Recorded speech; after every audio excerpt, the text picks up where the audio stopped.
तो हेलो दोस्तों, welcome back to my YouTube channel. तो इस वीडियो में हम टॉप 30 पॉलिटी के पीवाई क्वेश्चन करेंगे, ठीक है, जो आने वाले एग्जाम में आपको 3 से 4 नंबर आसानी से दे सकता है। क्योंकि हम जो भी क्वेश्चन करते हैं उसमें क्या करते हैं, हम पहले टॉपिक बता देते हैं कि आज हम इस टॉपिक से क्वेश्चन पूछेंगे, फिर उसके प्रश्न के साथ आंसर तो बता ही दूंगा, फिर अदर इंपॉर्टेंट फैक्ट वो भी बताऊंगा जो इस क्वेश्चन से रिलेटेड बहुत ही इंपॉर्टेंट बन सकता है, जो आने वाले एग्जाम में आपको 3 से 4 नंबर आसानी से दे सकता है। आपको कुछ भी नहीं करना है, आपको वीडियो को लाइक करना है, चैनल को सब्सक्राइब करना है, ताकि आपको हर ये 10 से 20 मिनट की जो वीडियो होती है रोज आपको मिल सके, और जो आने वाले एग्जाम में उससे 3 से 4 नंबर आपको आसानी से मिल सकता है। अगर कोई कमी रहती है आप तो हमें कमेंट बॉक्स में बताएं, ताकि नेक्स्ट वीडियो में हमें उसे सुधार सके, ठीक है। तो बिना देर की वीडियो स्टार्ट करते हैं। तो हमारा इंडियन पॉलिटी में फर्स्ट क्वेश्चन राष्ट्रपति के पद से क्वेश्चन पूछा गया था, ठीक है। इसमें क्वेश्चन पूछ रखा था उन्होंने, भारत के राष्ट्रपति को उसके कार्यकाल की समाप्ति से पूर्व किस प्रकार उनके पद से हटाया जा सकता है। तो उस जो प्रोसेस होता है उसे महाभियोग कहते हैं, ठीक है। अब ये कौन से आर्टिकल में आता है और किसके द्वारा हटाया जाता है और किस कारण से हटाया जाता है वो भी मैं इस वीडियो में बता दूंगा आपको। तो आप देखोगे आर्टिकल जो अनुच्छेद 61 के तहत उनको हटाया जाता है। तो आप देखोगे संविधान के अनुच्छेद 61 में राष्ट्रपति पर महाभियोग चलाने की प्रक्रिया का संपूर्ण वर्णन दिया गया है। अब किस आधार पर उनको हटाया जाता है वो भी देख लो आप। तो राष्ट्रपति को केवल संविधान के उल्लंघन के आधार पर ही हटाया जा सकता है। समझ में आया? ठीक है, नेक्स्ट क्वेश्चन देखेंगे हम। नेक्स्ट जो हमारा क्वेश्चन पूछ रखा था उन्होंने, मंत्रिमंडल शब्द का जो प्रयोग फर्स्ट टाइम कब किया गया था उससे क्वेश्चन था।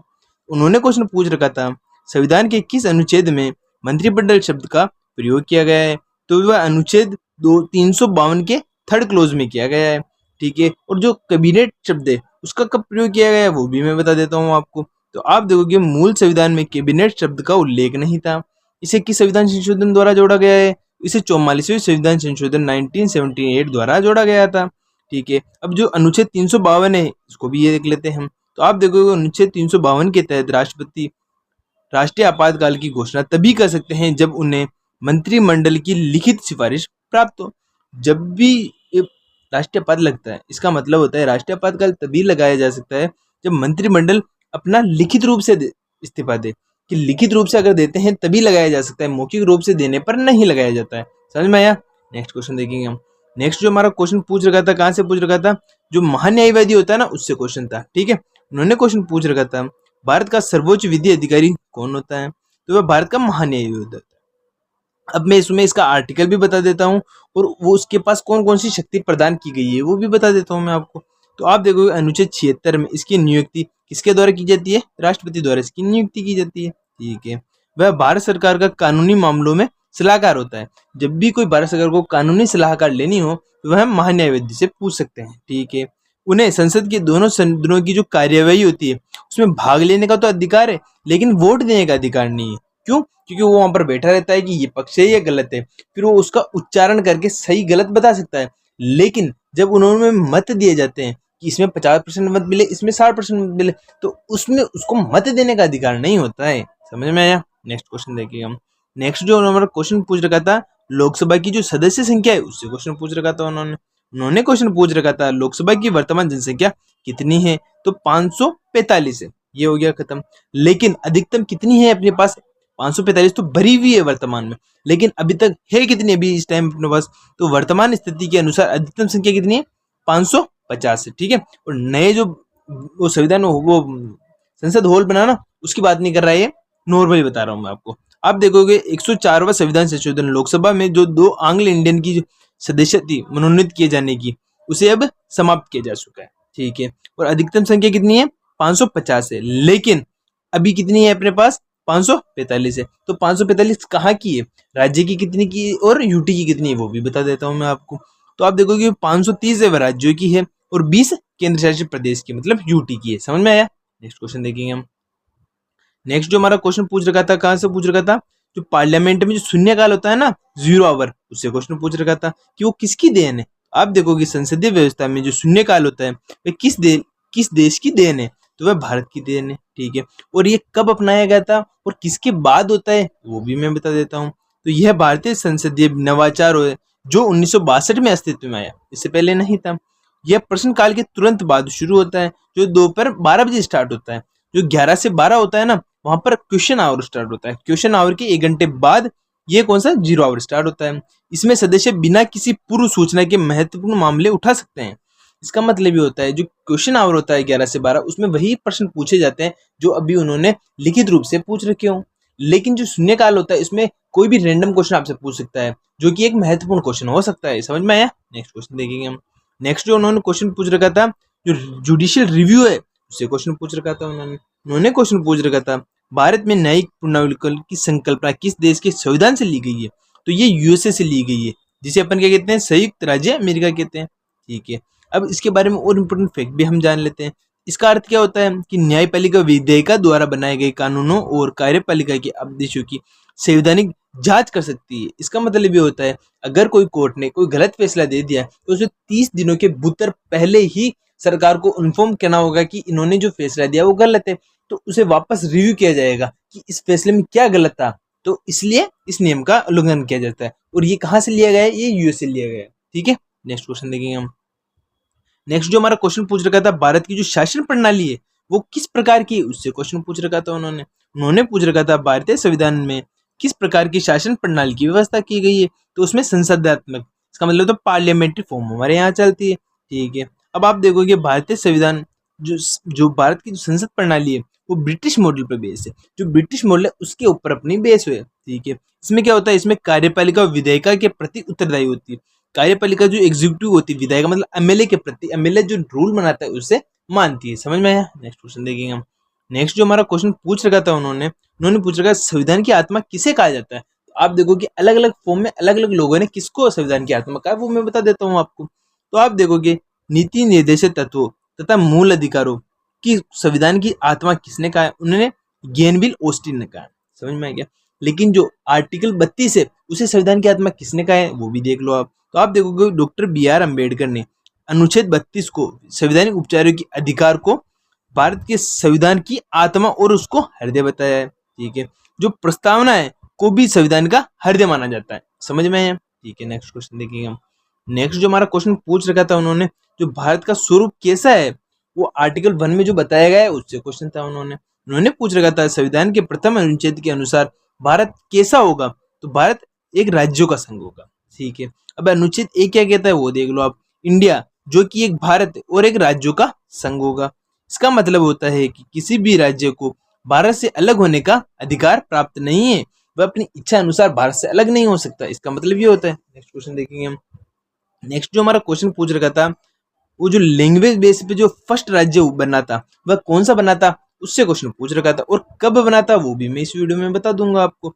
तो भाषाई आधार पर भारत में सर्वप्रथम किस राज्य का गठन किया गया था? तो वह आंध्र प्रदेश का किया गया था। और कब किया गया था वो भी मैं बता देता हूँ।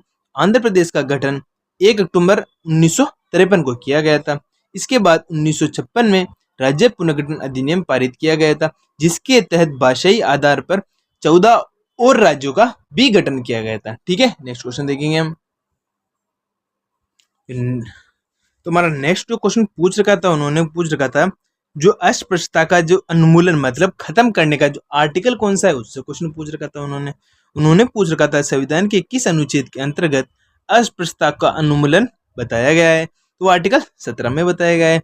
वो आर्टिकल 18 भी इंपॉर्टेंट बनता है तो वो भी मैं आपको बता देता हूँ। तो आप देखोगे इंपॉर्टेंट इन्फॉर्मेशन में आर्टिकल 18 उपाधियों का अंत, ठीक है, से संबंधित है। जबकि जो अनुच्छेद 14 से 18 है ये किसके बारे में बताता है? तो वह समानता के अधिकार के बारे में बताता है। समझ में आया? ठीक है, नेक्स्ट क्वेश्चन देखेंगे हम। नेक्स्ट जो हमारा क्वेश्चन पूछ रखा था उन्होंने कहाँ से पूछ रखा था? संविधान की आत्मा से क्वेश्चन पूछ रखा था उन्होंने।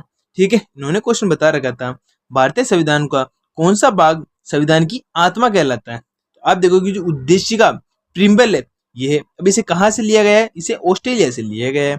इसके इंपोर्टेंट फैक्ट में हम देखेंगे डॉक्टर BR अम्बेडकर ने अनुच्छेद 32 को संविधान उपचारों का अधिकार को संविधान का एक तो हृदय बताया है और एक आत्मा बताया है। ठीक है, लेकिन सामान्यतः उद्देशिका को ही संविधान की आत्मा माना जाता है। लेकिन BR अम्बेडकर ने आर्टिकल 32 को तो बता ही रखा है, लेकिन जनरली लोग जो प्रस्तावना है उसको भी उसका हृदय मानते हैं क्योंकि सबसे पहले स्टार्ट वही होती है, उसके बाद कुछ स्टार्ट होता है। समझ में आया? नेक्स्ट क्वेश्चन देखेंगे हम। नेक्स्ट जो हमारा क्वेश्चन पूछ रखा था जो प्रस्तावना प्रिम्बल उसमें जो संशोधन हुआ था वो कब हुआ था और उससे क्या क्या जोड़ा गया था वो भी मैं बता देता हूँ आपको। आप देखोगे कि संविधान संशोधन के द्वारा भारतीय संविधान की उद्देशिका जिसे प्रस्तावना के नाम से जाना जाता है में संशोधन किया गया था। तो वह 42वें संविधान संशोधन के द्वारा 1976 में किया गया था। ठीक है। और इसमें क्या जोड़ा गया था वो भी देख लो आप। इसके इंपोर्टेंट फैक्ट में आप देखोगे इस संविधान के माध्यम से प्रस्तावना में 3 शब्द जोड़े गए। एक तो समाजवादी, पंथनिरपेक्ष और एक अखंडता को जोड़ा गया था। समझ में आया? नेक्स्ट क्वेश्चन देखेंगे हम। नेक्स्ट जो हमारा क्वेश्चन पूछ रखा था, एकल नागरिकता के स्रोत जो है ना वो कहाँ से लिया गया है, उससे क्वेश्चन पूछ रखा था उन्होंने पूछ रखा था भारतीय संविधान में एकल नागरिकता का प्रावधान किस देश से लिया गया है, तो अपने ब्रिटेन से लिया गया। ठीक है। जो दोहरी नागरिकता होती है वो कहाँ होती है वो भी देख लो आप। तो आप देखोगे अमेरिका जैसे देशों में दोहरी नागरिकता होती है। दोहरी नागरिकता का मतलब क्या होता है, जहाँ केंद्र और राज्य की अलग अलग जो होती है नागरिकता वो लोगों को प्राप्त होती है। लेकिन भारत में ब्रिटिश मॉडल को अपनाया गया है, जिसमें केवल राष्ट्र की जो नागरिकता है उसी का प्रावधान माना गया है। समझ में आया? नेक्स्ट क्वेश्चन देखेंगे हम। नेक्स्ट जो हमारा क्वेश्चन पूछ रखा था, जो राष्ट्रपति को हटाने की जो प्रक्रिया है वो किससे स्टार्ट की जाती है, उसमें क्वेश्चन पूछ रखा था। उन्होंने पूछ रखा था भारत के राष्ट्रपति को उसके पद से हटाने का अधिकार किसके पास प्राप्त होता है, तो वह संसद के पास प्राप्त होता है। ठीक है। अब आप देखोगे राष्ट्रपति को हटाने की जो प्रक्रिया है को महाभियोग कहते हैं, जिसे आर्टिकल 61 में बताया गया है किस प्रकार उसे हटाया जाएगा। समझ में आया? ठीक है। नेक्स्ट क्वेश्चन देखेंगे हम। नेक्स्ट जो हमारा क्वेश्चन पूछ रखा था, उन्होंने एज सीमा पूछ रखा था कि किस पद के लिए कितनी एज सीमा होनी चाहिए। तो मैंने 2 क्वेश्चन बता रखे हैं कि उनमें कितनी सीमा होनी चाहिए। तो आप देखोगे जो भारत का प्रधानमंत्री है बनने के लिए न्यूनतम आयु कितनी होनी चाहिए। तो आप देखोगे अगर वह लोकसभा का सदस्य बनता है तो उसे 25 वर्ष की आवश्यकता होगी, अगर राज्यसभा का बनता है तो उसे 30 वर्ष की आवश्यकता होगी। ठीक है। अब आप देखो जो राज्यसभा का सदस्य बनने के लिए न्यूनतम आयु कितनी होनी चाहिए, तो मैंने अभी बताया 30 वर्ष होनी चाहिए। समझ में आया? ठीक है। नेक्स्ट क्वेश्चन देखेंगे हम। नेक्स्ट जो हमारा क्वेश्चन पूछ रखा था, संविधान को कब स्वीकार किया गया था, मतलब अडोप्शन ऑफ कॉन्स्टिट्यूशन से क्वेश्चन पूछ रखा था उन्होंने क्वेश्चन पूछ रखा था भारत का संविधान कब स्वीकार किया गया था, तो 26 नवंबर 1949 को स्वीकार किया गया था। पर लागू कब हुआ पूर्ण रूप से वो भी देख लो आप। तो आप देखोगे इसी कारण 26 नवंबर को प्रतिवर्ष संविधान दिवस मनाया जाता है। हालांकि संविधान पूर्ण रूप से 26 जनवरी 1950 में लागू हुआ था। समझ में आया? नेक्स्ट क्वेश्चन देखेंगे हम।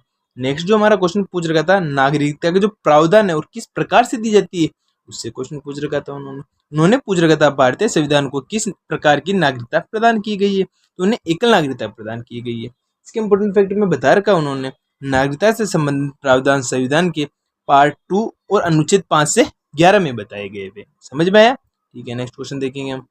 नेक्स्ट जो हमारा क्वेश्चन पूछ रखा था उन्होंने पूछ रखा था अंतरराष्ट्रीय शांति और सुरक्षा से क्वेश्चन था, जबकि ये प्रश्न बनता है राज्य के नीति निर्देश सिद्धांतों जिसे डीपीएस भी कहते हैं, कौन सा अनुच्छेद राष्ट्रीय शांति और सुरक्षा के सर्वबंध से संबंधित है, तो वह आर्टिकल 51 है। ठीक है। अब इसको परफेक्ट देख लेते हैं कि ये कौन से पार्ट के अंदर आता है। तो जो नीति निर्देश तत्व संविधान के पार्ट 4 में आता है, जिसमें अनुच्छेद 36 से 51 तक वर्णित किया गया है, जो कि कहाँ से लिए गए हैं, आयरलैंड के संविधान से लिए गए। तो आज का हमारा लास्ट क्वेश्चन खत्म होता है। वीडियो अच्छी लगी तो वीडियो को लाइक करें, चैनल को सब्सक्राइब करें और अपने दोस्तों तक शेयर करें। क्योंकि इस इंपॉर्टेंट फैक्ट में क्या करता हूँ, पहले आपको टॉपिक बता देता हूँ कि कौन से टॉपिक से क्वेश्चन पूछा गया है, फिर उसके प्रश्न के साथ आंसर तो बता ही देता हूँ, फिर अदर इंपॉर्टेंट फैक्ट में और ऐसी एक्स्ट्रा जानकारी देता हूँ कि उस क्वेश्चन को फुल पोस्टमार्टम आसानी से किया जा सकता है। अगर आप मेरी 10 से 12 मिनट की रोज वीडियो देखते हो तो मैं मानता हूँ आने वाले एग्जाम में आप इस वीडियो से 4 से 5 क्वेश्चन आसानी से कर सकते हो। आपको क्या करना है, चैनल को सब्सक्राइब करना है ताकि हर रोज हमारी वीडियो मिलती है आप आसानी से देख सको। ठीक है दोस्तों, बाय।